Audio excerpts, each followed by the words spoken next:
Kia ora, students. This is a voiceover to help you and reassure you how to complete your human body poster that's already been explained in class. Okay, so first of all, we're going to find where the assessment is. It's in that program outline. We open that unless you've got a hard copy. And if you can see what I can see on the screen, here it comes. Here we go. Program guide. We're going to zoom all the way to page 28. I'm going to double check just to get the right page. It's a human body poster. Here it is. So it's on page, 23. Okay, just as explained in class, the learning outcomes that we have to follow is describe the structure and function of the major body systems in the human body. So we can pick one of those in this poster. Describe the impact of common disease and disorders on the health and well-being. And that's to do with your health model as well. So our aim was to describe the normal structure and function of the human body and the impact of the disease on the health and well-being. So you need to create an electronic poster. So it's online. It can be done on Word. If you do use PowerPoint, you only use one slide. And this slide actually could be used for you in the future to educate the patient or the family on how to manage their health and well-being and what the condition is. So you may have been allocated a body system and you may have discussed together with your tutor the disease or disorder that you're going to cover as well. And in class as well, you would have gone over a health model. So the aim we need to include is the structure, the normal structure and function of the body system that is allocated or chosen, and then how the disease or disorder affects that body system. What's going wrong? Once you can tell us what's going wrong with the function of that body system, then you want to go on to say, what are the signs and the symptoms that that person is having? Okay. So once we've done that, then you're going to describe, okay, now this person has this condition. How does it affect them holistically? So once you learn a health model, let's say the Te Whare Tapu Whā, how is this person's, how's the disease on this person has affected them physically, emotionally, spiritually, and mentally?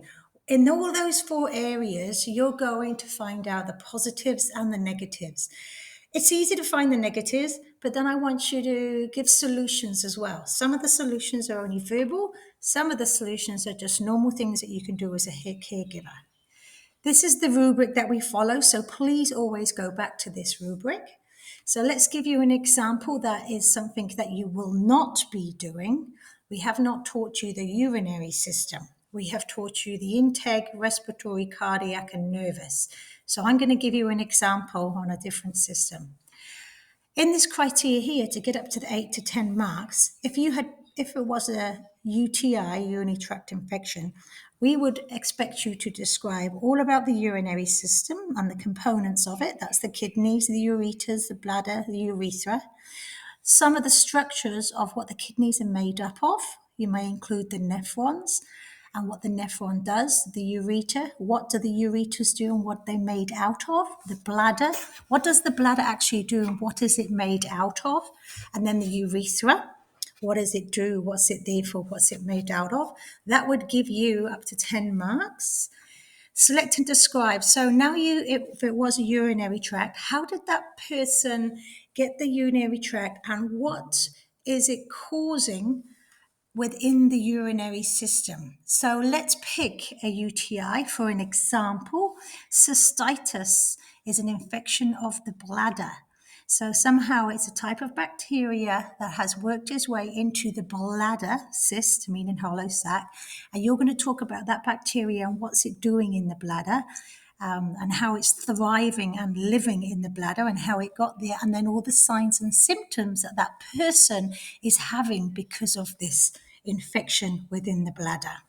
So, yeah, quite comprehensively to get you top marks, maybe the name of the bacteria, how it got in there, what's happening, why is it still living, what are those signs and symptoms that you will be observing and looking at. Okay, now this person, let's say, has a UTI. To get the top marks here, I want you to explain the health model that you're using. So if it is the Te Whare Tapu Whā, who made it and why is it being used within New Zealand or even worldwide, just what's it all about and the parts of it.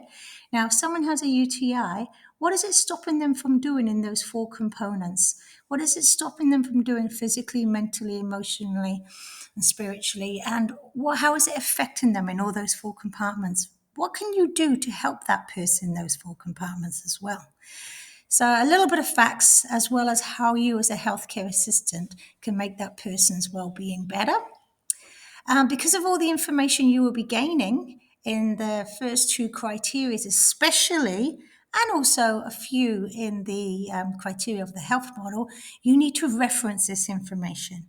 Now, in citations, which is giving the author and the year of where you got this knowledge from, and you can actually provide another page of the full reference list. Within this actual particular poster, you may only have 5 to 6 references to provide, but as long as you put them all there and where you got them from would be giving you the top marks again as well. I hope this helps. Just remember, I use a disorder that is not being taught and you cannot use. You have to get one that's allocated to your tutor. Thank you. From your tutor.